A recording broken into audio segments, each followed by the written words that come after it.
তোমরা কি গেম খেলতে পছন্দ করো? আমি কিন্তু গেম খেলতে খুব পছন্দ করি। আমার কাছে অনেক ভালো লাগে যে কোনো গেম খেলতেই। আর সেই গেমটা যদি হয় কোনো সাউন্ড রিলেটেড, তাহলে তো আর কথাই নেই। আমরা খেলবো হচ্ছে সাউন্ড এবং লেটার্স রিলেটেড গেম। এখন আমরা দেখতে চাই আসলে কে কে এই সাউন্ডের সাথে পরিচিত আছো, বা সাউন্ডগুলোর সাথে তোমরা মিলিয়ে লেটার পড়তে পারো। Let's start our game. তো তোমরা দেখতে পাচ্ছ যে এই গেমটির নাম হচ্ছে সাউন্ড ব্লাস্টার। ওকে, সাউন্ড ব্লাস্টার।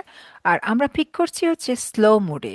যেন আমরা এখন প্রথমে যেহেতু শিখছি, সেজন্য আমরা স্লো মোড করলাম যাতে আমরা খুব সহজে পিক করতে পারি। এখন এটা time for play.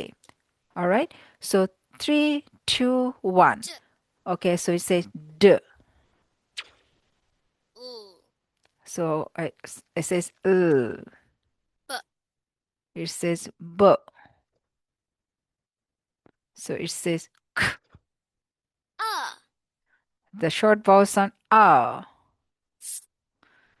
F is sound f. r R is sound er.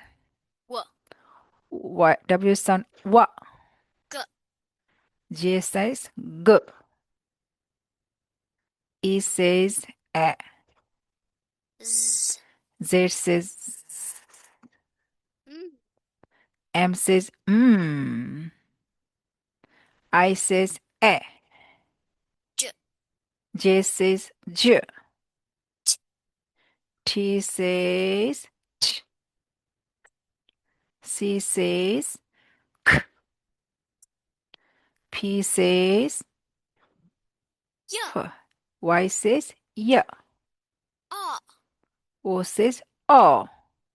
And the last one, there's okay. So we got 20 out of 20. That's wonderful. Good job. হ্যাঁ, তাহলে মোটামুটি তোমরা বুঝতে পেরেছো যে আসলে আমরা গেমটা কিভাবে খেলবো, এবং সাউন্ডগুলো যদি তুমি ভালোভাবে শিখো, শেখার পরে এই গেমটা খেললে দেখবে তোমার কাছে গেমটা খেলতে অনেক মজা লাগবে।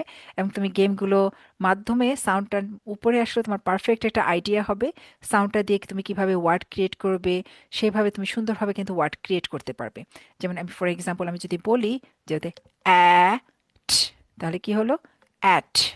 তার সাথে আমি আরেকটা সাউন্ড যোগ করলাম, অ্যাট, ম্যাট। ঠিক আছে?